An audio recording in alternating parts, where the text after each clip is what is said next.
In a faraway desert, a pilot crash-landed his plane.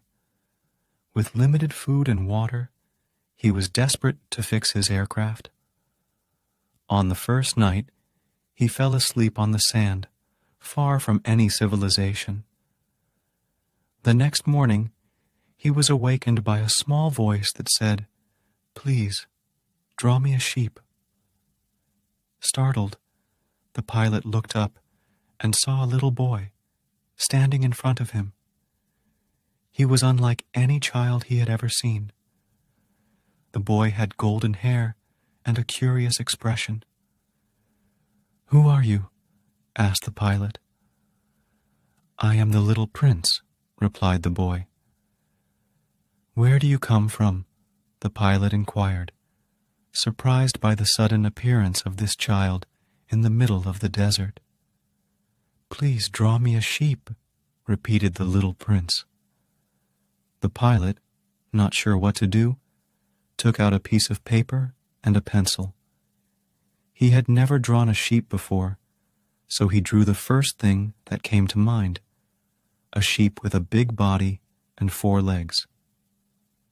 No, this sheep is already very sick. Please, draw me another one." The pilot drew another sheep, this time smaller and more lively. But the little prince was still not satisfied. "This one is not right either. I need a sheep that can live long."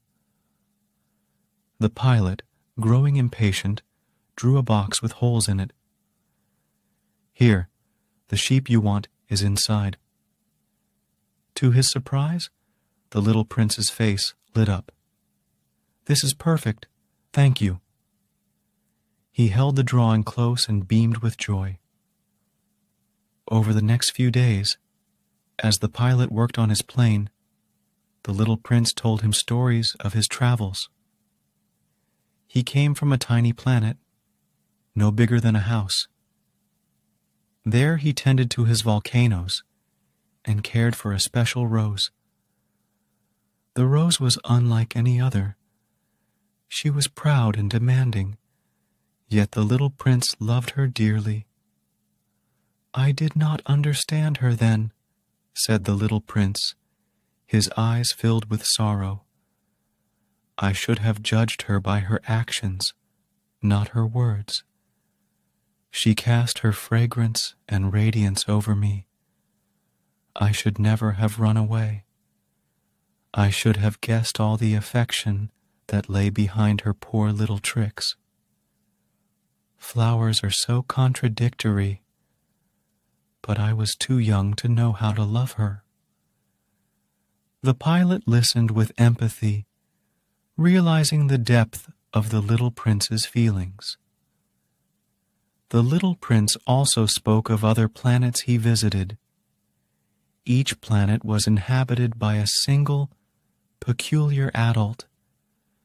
There was the king who ruled over nothing, the vain man who wanted admiration, the drunkard who drank to forget his shame, the businessman obsessed with counting stars, the lamplighter who followed pointless orders, and the geographer who knew nothing of his surroundings. "These grown-ups are certainly very odd," the little prince would say, shaking his head. One day, the little prince spoke of a fox he met on Earth. The fox taught him a crucial lesson about relationships. "Please tame me," the fox had said. "What does tame mean?" asked the little prince. "It means to establish ties," the fox explained. "To me you will be unique in all the world. To you I shall be unique in all the world." The little prince did tame the fox, and they became great friends.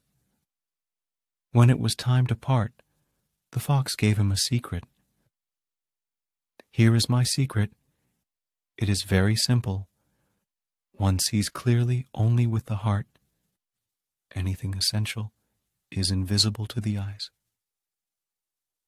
the little prince realized the true value of his rose back on his planet. She was unique because of the time and love he had devoted to her. As the days passed, the pilot and the little prince grew close. The pilot's plane was nearly repaired, but he dreaded the little prince's departure. One day, they found a well, which provided much-needed water. As they drank, the little prince shared his plan to return home. "I have been here for a year, and now it is time for me to go back to my rose," he said. The pilot knew it was inevitable, but his heart ached. On the last night, the little prince explained he would let a snake bite him. It was the only way for him to return to his planet. The pilot was distraught, but the little prince reassured him. "It will look as if I am dying, but it's not true. You must not come to watch. It is too far. I cannot take this body with me. It is too heavy." True to his word, the next day, the little prince met the snake and was bitten. He fell gently, as if sleeping. The pilot stayed by his side, watching over him until the end. Years later, the pilot often thought of his little friend. Whenever he looked up at the stars, he remembered the little prince's words. "All men have the stars, but they are not the same things for different people. For some, who are travelers, the stars are guides. For my businessman, they were wealth. But all these stars are silent. You alone, will have the stars as no one else has them." The stars became a source of comfort for the pilot, knowing his friend was out there, caring for his rose. The little prince taught him the beauty of looking beyond the surface, understanding that true essence is invisible to the eyes, but clear to the heart.